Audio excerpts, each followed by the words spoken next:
आपके हृदय में न जाने किनके किनके घरों में बर्थडे में पहुंच जाते हो, तुम्हारे मन में उनके प्रति कोई सद्भावना भी नहीं रहती। उनका बढ़िया बर्थडे पार्टी देख करके अरे बाप रे बाप, ये तो 20 लाख खर्च कर दिया, मन तो ऐसा होता है कि आग लग जाए इसके बर्थडे पार्टी में, पर ऊपर से हैप्पी बर्थडे, तुम जियो हजारों साल। उनके बाप दादा जिए हजारों साल। एक साधारण आशीर्वाद भी झूठा देते हो बच्चों को, जाने जियो हजारों साल, और दिन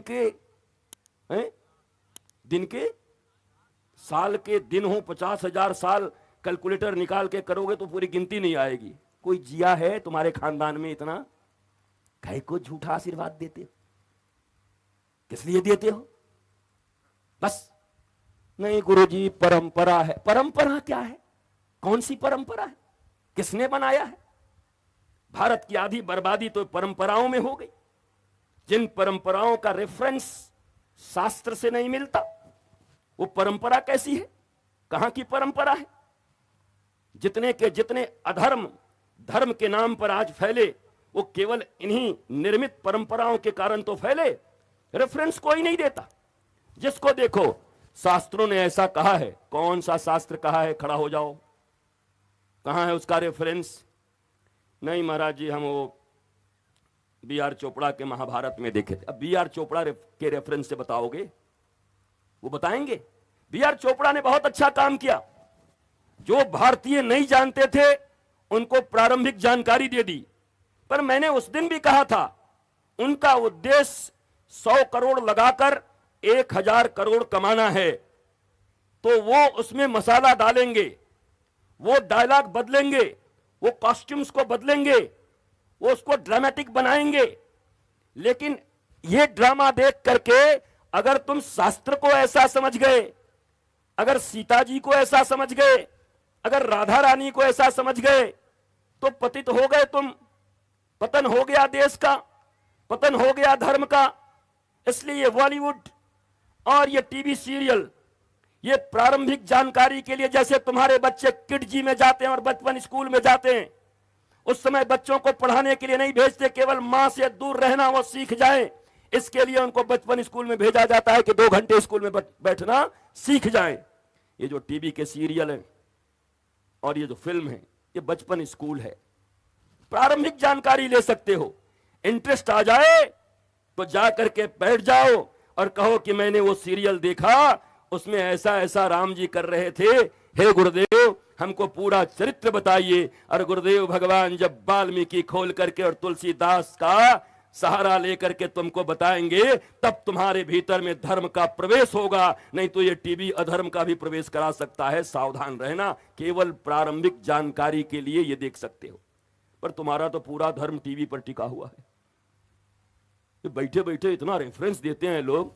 महाराज जी, महाभारतवा में द्रौपदी यदि ऐसे नहीं बोलती तो महाभारत कैसे होता? मैंने उस दिन भी कहा था कि कहीं महाभारत के 1 लाख श्लोकों में ये श्लोक है ही नहीं। तुमको किसने दिखाया? कहां से रेफरेंस ले आए? पैसे के कारण ले आए कि तुम्हारी पदवी बड़ी थी इसलिए तुम्हारा मान्य हो जाए? कहां से ले आए? तो टीवी में देखे थे। टीवी रेफरेंस नहीं हो सकता ना, वो व्यापार है, वो व्यवसाय है, वो पैसे कमाने के लिए कर रहे हैं। उन पर भरोसा नहीं कर सकते। इंटरटेनमेंट आपको लेना है तो जा सकते हैं। और मैंने पहले ही कहा, कथा के पांडाल इंटरटेनमेंट के लिए नहीं होते, एनलाइटनमेंट के लिए होते हैं। मनोरंजन के लिए नहीं होते, मनोमंथन के लिए होते हैं। तुम्हारा विष भी निकल जाए और अमृत भी निकले, उसका पान करो, इसके लिए कथा पांडाल बनाए गए। ये मनोरंजन का केंद्र थोड़ी है। या नचवाने के लिए थोड़ी किसी को लाए, इसको नचवा दें, उसको नचवा दें, उसको उठवा दिया, उसको चलवा दिया, इधर दौड़वा दिया, उधर बजवा दिया। ये करने आयो?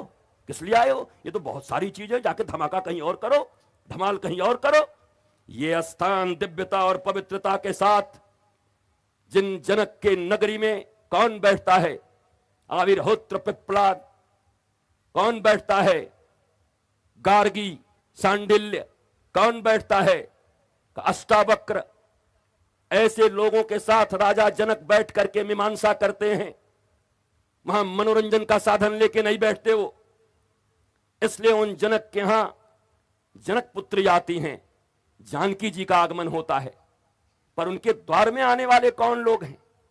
वहां कोई मनोरंजन नहीं है, वहां हर समय आत्म संबंधी तात्विक मीमांसाएं चलती रहती हैं।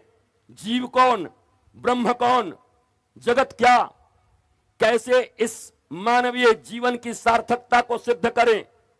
उन जनक के घर में जगत जननी जानकी का आगमन होता है। आपने तो हर चीज को इवेंट बना दिया, आपने हर चीज को अपने विवाह इवेंट बना दिए, अपने बच्चों के जन्मदिन को इवेंट बना दिया, वैवाहिक वर्षगांठ को इवेंट बना दिया। ये इवेंट कैसे बना गए? ये देवता आते हैं, इसमें विवाहों में देवता आते हैं। मुझे कल बहुत अच्छा लगा, वो आए थे करण जी के साथ, कोई कुश्ती संघ वाले। उन्होंने कहा कि हम तब आपको जानते नहीं थे गुरुदेव, हमने आपकी सिर्फ वीडियो सुने थे कि मुगलों के कारण हम दिन में विवाह करते, रात में छुप के विवाह करते थे। वास्तव में विवाह तो सूर्य की उपस्थिति में होनी चाहिए, तो हमने अपने बेटी का विवाह दिन में किया था। और वास्तव में आपको रेफरेंस हमेशा शास्त्रों से लेना होगा, आपको रेफरेंस हमेशा संतों से, अब संतों से मतलब संतों से ही, उनसे लेना होगा। आसक्ति रहित, राष्ट्र के प्रति, धर्म के प्रति जिनके प्राणों में व्यथा हो, जो अपनी विद्या को विक्रय करने के लिए नहीं बैठे हैं। क्योंकि विद्या कौन है? विद्या सरस्वती को कहते हैं हम। सरस्वती कौन है आपकी? क्या बोलते हो सरस्वती को? मां बोलते हो? कोई अपनी मां को बेचेगा? तो विद्या विक्रय हुआ तो विद्या तुम्हारा कोई मंगल नहीं कर सकती। इसलिए धर्म की मीमांसा तो वहीं हो सकती है कि शिष्य सब लुटाने को तैयार हो और गुरु हाँ केवल उनके आंखों में जल देख करके आ जाए और अपना सर्वस्व विद्या उस पर लुटा दे। पर शिष्य की तैयारी तो होनी चाहिए सब कुछ लुटाने की। और शिष्य कहे कि बढ़िया गुरु मिलन हो, कुछ ना ले था इनके दबावा, साउंडो ऐसा करदा कि बजवे ना आवे। काहे आशीष, अभी तो मैं कथा ये हो जाए तो फिर मैं ब्रिजभूषण बाबू को बोलूंगा, ये तुम्हारा गुरु शेर है, धर्म शेर। ऐसा ऐसा साउंड देना चाहिए था कि कानों से प्रविष्ट होकर सीधे हृदय में उतरता।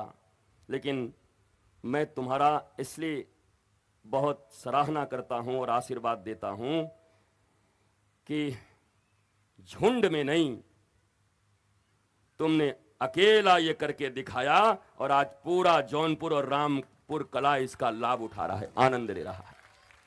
तुम्हारे मन की भक्ति, तुम्हारे परिवार की भक्ति, इसके लिए। और ऐसे ही बने रहो।